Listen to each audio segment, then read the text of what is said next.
ರೀ ಪಿಂಕಿ ಎಲ್ಲಿದ್ದಾಳೆ ಅಂತ ಕೇಳಿ ವಿಚಾರಿಸಿದ್ರಾ? ಅವಳ ಗಂಡನ ಮನೆಗಂತೂ ಹೋಗಿರಲ್ಲ, ಎಲ್ಲಿ ಹೋದ್ಲೋ ಏನೋ. ನಾವು ಮನೆ ಬಿಟ್ಟು ಓಡಿಸ್ಬಿಟ್ವಿ. ನನಗೆ ಯಾಕೋ ಭಯ ಆಗ್ತಿದೆ ರೀ. ಅವಳು ಚಿಕ್ಕ ವಯಸ್ಸಿಂದ ಎಲ್ಲೂ ಒಬ್ಬಳೇ ಇದ್ದವಳಲ್ಲ, ಹೇಗಿದ್ದಾಳೋ ಏನೋ. ಕೇಳಿ ವಿಚಾರಿಸಿದ್ರೇನ್ರಿ? ಅವಳು ಆರಾಮಾಗಿ ಇದ್ದಾಳೆ, ನೀನೇನು ತಲೆ ಕೆಡ್ಸ್ಕೊಬೇಡ, ಸುಮ್ಮನಿರು. ಆರಾಮಾಗಿದ್ದಾಳ ಅಂದರೆ ಅವಳು ಎಲ್ಲಿದ್ದಾಳೆ ಅಂತ ಗೊತ್ತಾಯ್ತಾ ನಿಮಗೆ? ಎಲ್ಲಿದ್ದಾಳ್ರಿ? ಎಲ್ಲಿದ್ದಾಳೆ? ಎಲ್ಲಿರ್ತಾಳೆ? ಮನೆ ತೊಗೊಂಡಿದ್ದಾಳೆ ಪಕ್ಕದ ಏರಿಯಾದಲ್ಲೇ. ನಿಂಗೆ ಗೊತ್ತಿಲ್ವಾ? ಶಿವರಾಮಯ್ಯ ಅಂತ ಒಬ್ರು ಬಂದಿದ್ರು, ನನ್ನ ಫ್ರೆಂಡು, ನನಗೆ ಗೊತ್ತಿರೋರೆ. ಮನೆ ಮಾರ್ತಾ ಇದ್ದೀವಿ, ತಗೊಳ್ಳಿ ಅಂತ ಹಿಂಸೆ ಕೊಡ್ತಾಯಿದ್ರು. ನಿನಗೆ ಗೊತ್ತಲ್ಲ, ನಾವೇ ಬೇಡ ಅಂತ ಹೇಳಿದ್ದೆ. ಈಗ ಅದೇ ಮನೇನ ಅವಳು ತೊಗೊಂಡಿದ್ದಾಳಂತೆ. ಆ ಮನೆ ತಗೊಂಡಿದ್ದಾಳಂತ? ಓ, ಈಗ ಆ ಮನೇಲಿದ್ದಾಳೇನ್ರಿ? ಅಷ್ಟು ದೊಡ್ಡ ಮನೇಲಿ ಒಬ್ಳೇ ಇರ್ತಾಳ? ಅದು ಸರಿ. ಎಷ್ಟಕ್ಕೆ ತಗೊಂಡ್ಲಂತೆ? ಏನಾದರೂ ಹೇಳಿದ್ರ ಅವರು? ಅದೇ ಹೇಳ್ತಾ ಇದ್ರು, ನಾನು ಅಷ್ಟೊಂದು ಬಂದು ಕೇಳ್ಕೊಂಡೆ ಮನೆ ತಗೊಳ್ಳಿ ಅಂತ. ಇಲ್ಲ, ನಾವು ಬೇಡ ಅಂತ ಹೇಳಿದ್ರೆ, ಈಗ ನೋಡಿದ್ರೆ ನಿಮ್ಮ ಮಗಳ ಕೈಯಲ್ಲಿ ಮನೆ ತೆಗ್ಸಿದ್ದೀರಾ, ಹಂಗೆ ಹಿಂಗೆ ಅಂತ ಏನೇನೋ ಹೇಳ್ತಾ ಇದ್ದ ಅವನು. ನನಗೆ ಆಮೇಲೆ ಗೊತ್ತಾಯ್ತು ಅದು ಇವಳೇ ತೊಗೊಂಡಿರೋದು ಅಂತ. ಸುಮ್ಮನೆ ಅದೇ. ಆ ಮನೆ ಚೆನ್ನಾಗಿ ಸರಿ ಇಲ್ಲ ಕಣೆ. ಆ ಮನೆ ಏನಕ್ಕೆ ಪ್ರಾಬ್ಲಮ್ ಇದೆ ಅಂತ ಅವ್ನು ಮಾರಬೇಕು ಅಂತ ಅಷ್ಟೊಂದು ಒದ್ದಾಡ್ತಿದ್ದ. ಆದರೆ ಏನು ಪ್ರಾಬ್ಲಮ್ ಅಂತ ನನಗೂ ಗೊತ್ತಿಲ್ಲ. ನನ್ನ ಫ್ರೆಂಡ್ ಇನ್ನೊಬ್ಬ ಶ್ರೀಕಂಠ ಅಂತ ಇದ್ದಾನಲ್ಲ, ಅವನೇ ಹೇಳಿದ್ದು ನನಗೆ, ಆ ಮನೆನ ನಾನು ತೊಗೋಬೇಕು ಅಂತಲೇ ಇದ್ದೆ. ಆ ಮನೆ ವಿಷಯಕ್ಕೆ ಹೋಗ್ಬೇಡ ಮರೆಯ, ಬೇಡವೇ ಬೇಡ, ಆ ವಿಷಯಕ್ಕೆ ಹೋಗ್ಬೇಡ ನೀನು. ಬೇಕಿದ್ರೆ ಬೇರೆ ಯಾವುದಾದ್ರೂ ಮನೆ ನೋಡುವಂತೆ, ಹಂಗೆ ಹಿಂಗೆ ಅಂತಂದ. ನನಗೇನು ಮನೆ ಬೇಕಾಗಿಲ್ಲ, ಈ ಬಗ್ಗೆ ಹಿಂಗೆ ಹಿಂಸೆ ಮಾಡ್ತಾನೆ ತಗೋ ಅಂತ. ಅದಕ್ಕೆ ಅಂತ ನಾನು ಅಂದೆ. ಅದಕ್ಕೆ ಇವನು ಬೇಡ ಇರು ನೋಡೋಣ ಅಂತಂದ. ಬಟ್ ಏನೋ ಪ್ರಾಬ್ಲಮ್ ಇದೆ ಆ ಮನೇಲಿ ಅಂತ ಅವಾಗ ಗೊತ್ತಾಯಿತು. ಅದಕ್ಕೆ ನಾನು ಸುಮ್ಮನಾಗಿದ್ದೆ. ನೋಡಿದ್ರೆ ಇವಳು ಅದೇ ಮನೆ ತೊಗೊಂಡಿದ್ದಾಳಂತೆ. ಹೇಳ್ತಿದ್ದೀರಾ? ಏನಾದರೂ ಪ್ರಾಬ್ಲಮ್ ಇದ್ರೆ ಅವಳು ಬೇರೆ ಒಬ್ಳೇ ಇರ್ತಾಳೆ, ಅವಳು ಯಾಕೆ ಆ ಮನೆ ತಗೊಳಕ್ ಹೋದ್ಲು? ಇನ್ನೇನು, ಮೊದಲೇ ಯಾರಿಗಾದ್ರೂ ಅಣಿಸೋಣ ಅಂತ ಕಾಯ್ತಾ ಇದ್ದಾವ.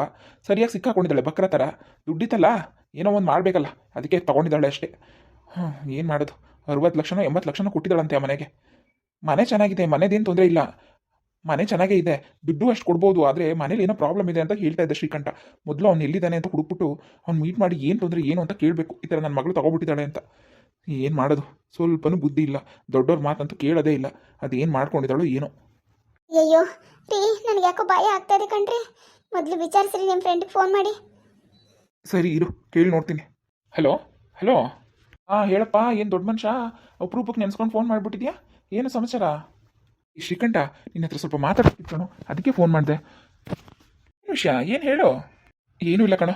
ಅದೇ ನನಗೆ ಶಿವರಾಮ ಅಂತ ಒಬ್ಬ ನನ್ನ ಫ್ರೆಂಡು, ಅವನು ಮನೆ ತಗೋ ಅಂತ ಹಿಂಸೆ ಮಾಡ್ತಾ ಇದ್ದಾನೆ ಪಕ್ಕದ ಬೀದಿಲೆ. ಹೇಳಿದ್ನಲ್ಲ ನಿನಗೆ?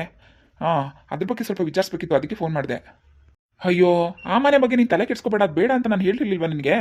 ಆ ಮನೆ ಬಗ್ಗೆ ನೀನು ತಲೆ ಕೆಡ್ಸ್ಕೊಬೇಡ ಕಣೋ, ಆ ಮನೆ ವಿಷಯಕ್ಕೆ ಹೋಗ್ಬೇಡ. ನಾನು ಹೇಳಿದ್ನಲ್ಲ, ಮತ್ತೆ ನೀನು ಯಾಕೆ ವಿಚಾರಿಸ್ತಿದ್ಯಾ? ಮತ್ತೆ ಆ ಮನೆ ತೊಗೋಬೇಕು ಅಂತಿದ್ಯಾ ಏನು? ಇಲ್ಲ ಕಣ ಶ್ರೀಕಂಠು, ಇಲ್ಲೊಂದು ಸಮಸ್ಯೆ ಆಗ್ಬಿಟ್ಟಿದೆ. ನನ್ನ ಚಿಕ್ಕ ಮಗಳಿದ್ದಾಳಲ್ಲ, ಅವಳು ಈ ಮನೆನ ತೊಗೊಬಿಟ್ಟಿದ್ದಾಳೆ. ಅದರಿಂದ ನನಗೆ ನೀನು ಹೇಳಿದ್ದು ನೆನಪಾಯಿತು. ಅದಕ್ಕೆ ಏನು ಎತ್ತ ಅಂತ ವಿಚಾರಿಸೋಣ ಅಂತ ಫೋನ್ ಮಾಡಿದೆ. ಏನು ಪ್ರಾಬ್ಲಮ್ಮು, ಏನು ಒಂದು ಸ್ವಲ್ಪ ಹೇಳು. ಏನು, ನಿನ್ನ ಚಿಕ್ಕ ಮಗಳು ಮನೆ ತೊಗೊಬಿಟ್ಲಾ? ತೊಗೊಂಡಿದ್ದಾಳ? ಅಲ್ಲ, ನಾನು ನಿನ್ನ ಹತ್ರ ಹೇಳಿದ್ನಲ್ಲ, ಅವಳು ಮನೆ ತೊಗೊಳ್ಳೋ ತನಕ ನೀನೇನೋ ಮಾಡ್ತಿದ್ದೆ. ಬೇಡ ಅಂತ ಹೇಳಬೇಕು ತಾನೆ, ಅಟ್ಲೀಸ್ಟ್ ನನ್ನಾದರೂ ಕೇಳ್ಬೋದಿತ್ತಲ್ಲ. ಅಯ್ಯೋ, ಅದೆಲ್ಲ ನಿನಗೆ ಆಮೇಲೆ ಹೇಳ್ತೀನಿ. ಮೊದಲು ಏನು ಪ್ರಾಬ್ಲಮ್ ಅಂತ ಹೇಳಪ್ಪ, ನನಗೆ ತುಂಬ ಭಯ ಆಗ್ತದೆ. ಅವಳು ಒಬ್ಬಳೇ ಇದ್ದಾಳೆ ಆ ಮನೇಲಿ ಬೇರೆ. ಅಯ್ಯೋ, ಏನು ವಿಷಯ ಗೊತ್ತಾ? ಅವಯ್ಯ ಇಲ್ವೇನೋ ಶ್ರೀಕಂಠ, ಅವನು ಕಿರಿ ಮಗ ಇರಲಿಲ್ವಾ? ಅವ್ನು ಮದುವೆ ಆಗಿ ಈಗ 2 ವರ್ಷ ಆಗಿತ್ತಷ್ಟೇ. ಒಂದು ಮಗು, ಚಿಕ್ಕ ಮಗು ಇತ್ತು. ಅದೇನಾಯಿತೋ ಏನೋ ಗೊತ್ತಿಲ್ಲ, 3 ಜನನೂ ಸೂಸೈಡ್ ಮಾಡ್ಕೊಂಡು ಸತ್ತೋಗ್ಬಿಟ್ರು. ಪಾಪ ಆ ಮಗುನ ಸತ್ತೋಯ್ತು ಕಣೋ ಆ ಮನೇಲಿ. ಅದಾದಮೇಲೆ ಅಕ್ಕಪಕ್ಕದವರೆಲ್ಲ ಆ ಕಡೆ ಏನೇನೋ ಅದು ಕೇಳಿಸುತ್ತೆ, ಇದು ನೋಡಿದ್ವಿ, ಅದು ನೋಡಿದ್ವಿ, ಆ ಥರ ಸೌಂಡ್ ಆಯಿತು, ಈ ಸೌಂಡ್ ಆಯಿತು ಅಂತ ಏನೇನೋ ಹೇಳ್ತಾರೆ. ಅದಕ್ಕೆ ಅವ್ರು ಮನೆಯೇ ಮಾರ್ತಾ ಇರೋದು. ಅವರೇ ಬೇರೆ ಮನೆ ಮಾಡ್ಕೊಂಡು ಹೋಗಿದ್ದಾರೆ, ಅದು ಲೀಸ್ಗೆ. ಈಗ ಮನೆ ಮಾರಿದ್ಮೇಲೆ ಮನೆ ತಗೋತಾರೋ ಏನೋ ಗೊತ್ತಿಲ್ಲ. ಬಟ್ ಇರೋ ಮನೆನೇ ಮಾರಕ್ಕೆ ಇಟ್ಬಿಟ್ಟು ಅವ್ರು ಲೀಸ್ಗಲ್ವ ಹೋಗಿದ್ದು. ಅದೇ ಅಕ್ಕಪಕ್ಕದವರೆಲ್ಲ ತುಂಬ ಜನ ಹೇಳ್ತಾರೆ ಕಣೋ. ನನಗೂ ತುಂಬ ಸತಿ ಈ ಮನೆ ಬಗ್ಗೆ ಈ ಥರ ಕೇಳ್ಕೊಂಡು ಬಂದಿದ್ರು, ತಗೋಬೇಕು ಅಂದ್ಕೊಂಡಿದ್ವಿ, ಏನು ಎತ್ತ ಅಂತ. ನನಗೆ ಅನ್ಸಿದ್ದೆ ನಾನು ಹೇಳಿದೆ. ಅದಕ್ಕೆ ನಾನು ಹೇಳಿದ್ದೆ, ಆ ಮನೆ ಯಾಕೆ ತೊಗೊಳಕೋದ್ಲು ನಿನ್ನ ಮಗಳು? ಅಯ್ಯೋ ಶ್ರೀಕಂಠು, ಏನೋ ಹೇಳ್ತಿದ್ಯಾ?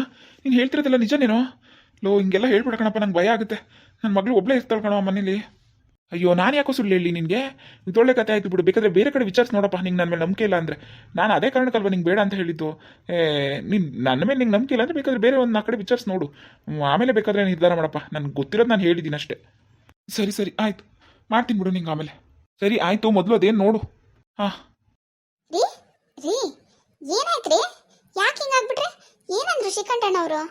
ಅಯ್ಯೋ, ಯಾಕೋ ತುಂಬ ಭಯ ಆಗ್ತಿದೆ ಕಣೆ. ಅವನ ಮನೆ ತಗೋ ಅಂತ ಹೇಳ್ದಾಗಲೇ ಇವನು ಹೇಳಿದ್ದ ಶ್ರೀಕಂಠ ಬೇಡ ಅಂತ. ಆ ಒಯ್ಯಿನ ಮಗ ಮತ್ತು ಸೊಸೆಯ ಮಗು, ಚಿಕ್ಕ ಮಗು ಏನೋ ಆತ್ಮಹತ್ಯೆ ಮಾಡ್ಕೊಂಡು ಸತ್ತೋಗ್ಬಿಟ್ರಂತೆ. ಈಗ ಆ ಮನೇಲಿ ದೆವ್ವ ಆಗಿದ್ದಾರೆ, ಮತ್ತು ಸೌಂಡ್ ಎಲ್ಲ ಕೇಳಿಸುತ್ತೆ, ಓಡಾಡೋದೆಲ್ಲ ಸೌಂಡ್ ಬರುತ್ತೆ, ಅದು ಇದು ಅಂತ ಅಕ್ಕಪಕ್ಕದವರೆಲ್ಲ ಮಾತಾಡ್ತಾ ಇದ್ರಂತೆ. ಅದೇ ಕಾರಣಕ್ಕೆ ಇವ್ನು ನನ್ನ ಮನೆ ತಗೊಳ್ಳೋದು ಬೇಡ ಅಂತ ಹೇಳಿದ್ದೆ ಅಂತ ಹೇಳ್ತಿದ್ದಾನೆ. ಈಗ ನೋಡಿದ್ರೆ ನಿನ್ನ ಮಗಳು ಅದೇ ಮನೆ ತೊಗೊಂಡು ಒಬ್ಬಳೇ ಆ ಮನೇಲಿ ಇದ್ದಾಳೆ. ಏನು ಕತೆನೋ ಏನೋ, ನನಗಂತೂ ಏನೂ ಅರ್ಥ ಆಗ್ತಿಲ್ಲ. ಹೋಗತ್ತೆಗೆ. ಅಯ್ಯೋ, ಏನ್ರಿ ಹಿಂಗೆ ಹೇಳ್ತಿದ್ದೀರಾ? ಈಗ ಏನ್ರಿ ಮಾಡೋದು? ಅದೇ ಗೊತ್ತಾಗ್ತಿಲ್ಲ ಈಗ ಏನು ಮಾಡೋದು ಅಂತ. ಏನು ಹೇಳಿದ್ರು ಕೇಳ್ತಾಳ ನಿನ್ನ ಮಗಳು. ಅಪ್ಪ ಅಮ್ಮ ಓ ಪ್ರೇಮ ಪ್ರೀತಿ ಬಪ್ಪ ಬನ್ನಿ ಬನ್ನಿ. ಓ ಮಕ್ಕಳ ಬಂದ್ರಪ್ಪ, ಬನ್ನಿ ಬನ್ನಿ ಕೂತ್ಕೊಳ್ಳಿ ಬನ್ನಿ. ಯಾಕಪ್ಪ ಅಮ್ಮ ಏನಾಯ್ತು? ಯಾಕೆ ಇಷ್ಟೊಂದು ಗಾಬರಿ ಆಗಿದ್ದೀರಾ? ಏನಾಯ್ತು ಪ್ರಾಬ್ಲಮ್ಮ? ಅಯ್ಯೋ ಏನು ಅಂತ ಹೇಳೋದಪ್ಪ, ಏನು ಅಂತ ಹೇಳೋದು. ಬನ್ನಿ ಬನ್ನಿ ಕೂತ್ಕೊಳ್ಳಿ ಬನ್ನಿ. ಫಸ್ಟ್ ಹೇಳಪ್ಪ ಏನಾಯ್ತು? ಅಮ್ಮ ಏನಾಯ್ತು ಹೇಳಮ್ಮ. ಅಯ್ಯೋ ಆ ಪಿಂಕಿ ಪಕ್ಕದ ಬೀದಿಲಿ ಒಂದು ಮನೆ ತಗೊಂಡಿದ್ದಾಳಮ್ಮ, ಪಕ್ಕದ ಏರಿಯಾದಲ್ಲಿ. ಆ ಮನೆ ಮೊದಲೇ ನಿಮ್ಮ ಅಪ್ಪನ ಹತ್ರ ತಗೊಳ್ಳಿ ಅಂತ ಹಿಂಸೆ ಮಾಡ್ತಾ ಇದ್ದವಯ್ಯ, ಶಿವರಾಮಯ್ಯ ಅಂತ. ಅವ್ರ ಮಗ ಆ ಮನೇಲಿ ಮಗ ಸೊಸೆ ಮಗು ಎಲ್ಲ ಏನೋ ಆತ್ಮಹತ್ಯೆ ಮಾಡ್ಕೊಂಡು ಸತ್ತು ಹೋಗ್ಬಿಟ್ರಂತೆ. ಆ ಮನೇಲಿ ದೆವ್ವ ಆಗಿದ್ದಾರೆ ಅಂತ ಅಕ್ಕಪಕ್ಕದವರೆಲ್ಲ ಹೇಳ್ತಾ ಇದ್ದಾರಂತಮ್ಮ. ಆ ಮನೆ ಯಾರು ತಗೊಳ್ದೆ ಅವ್ನು ಹೆಂಗಾದ್ರೂ ಮಾರಬೇಕು ಅಂತ ಒದ್ದಾಡ್ತಿದ್ದ. ಈಗ ನೋಡಿದ್ರೆ ಈ ಪಿಂಕಿ ಆ ಮನೆ ತಗೊಂಡು ಆ ಮನೇಲಿ ಇದ್ದಾಳಮ್ಮ. ಏನಾಗುತ್ತೋ ಏನೋ ಅಂತ ನಮ್ಮಿಬ್ರಿಗೂ ತುಂಬ ಭಯ ಆಗ್ತಿದೆ. ಏನು ಹೇಳ್ತಿದ್ಯಮ್ಮ? ಆ ಮನೆನ ಪಿಂಕಿ ತಗೊಂಡಿದ್ದಾಳಂತ? ಅವಳಿಗೇನು ಬುದ್ಧಿ ಇದೆಯಾ ಇಲ್ವಾ? ಆ ಮನೆ ತಗೊಂಡ್ಲಂತ? ಓ ಮೈ ಗಾಡ್, ಈಗ ಏನಮ್ಮ ಮಾಡೋದು ಮತ್ತೆ? ಅದೆಲ್ಲ ನಿಜನಾ? ನಿಜಾನೇ ಅಂತೆ ಕಣಮ್ಮ, ನಿಜಾನೇ ಅಂತೆ. ನಾನು ಸುಮಾರು ಕಡೆ ವಿಚಾರಿಸಿ ನೋಡಿದೆ. ಈಗ ಯಾಕೋ ನಂಗೆ ತುಂಬ ಭಯ ಆಗ್ತಿದೆ. ಹೇಳಿದ ಮಾತು ಕೇಳೋಳಲ್ಲ ಅವಳು. ಅಪ್ಪ ಯೋಚನೆ ಮಾಡಬೇಡಿ ಅಪ್ಪ, ಇಲ್ಲೇ ಪಕ್ಕದ ಏರಿಯಾ ತಾನೇ. ಅಕ್ಕ ನಾನು ಹೋಗ್ಬಿಟ್ಟು ಬರ್ತೀವಿ. ಈ ಥರ ಇದೇ ಪರಿಸ್ಥಿತಿ ಅಂತ ಅವಳಿಗೆ ಹೇಳ್ತೀವಿ. ಅವಳು ಅರ್ಥ ಮಾಡ್ಕೋತಾಳೆ ಬಿಡಪ್ಪ. ಬೇಕಿದ್ರೆ ನಾವು ಬೇರೆ ಯಾರಿಗಾದ್ರೂ ಮಾರ್ಬೋದಲ್ವಾ ಆ ಮನೇನ? ಇಲ್ಲ ಪೂರ್ತಿ ರಿಜಿಸ್ಟರ್ ಆಗಿದೆ ಏನು ಅಂತ ಕೇಳಿ ವಿಚಾರಿಸ್ತೀನಿ. ಇಲ್ಲ ಅಂದರೆ ನಾವು ಅದನ್ನ ರಿಜಿಸ್ಟರ್ ಮಾಡಿಸೋದು ಬೇಡ ಅಲ್ವಪ್ಪ? ಯಾಕನವ ಎಲ್ಲ ಕೆಲಸನೂ ಒಂದೇ ದಿನಕ್ಕೆ ಮುಗಿಸ್ಬಿಟ್ಟವನೇ ಅವಯ್ಯ, ಬೇಕು ಅಂತಾನೆ ಮಾಡೋನ್ ಕಣವ. ಹೌದಾ, ಆಯ್ತಮ್ಮ, ಆ ಮನೆ ಹಂಗೆ ಇರಲಿ, ಆಮೇಲೆ ನೋಡ್ಕೊಂಡ್ರೆ ಆಯಿತು.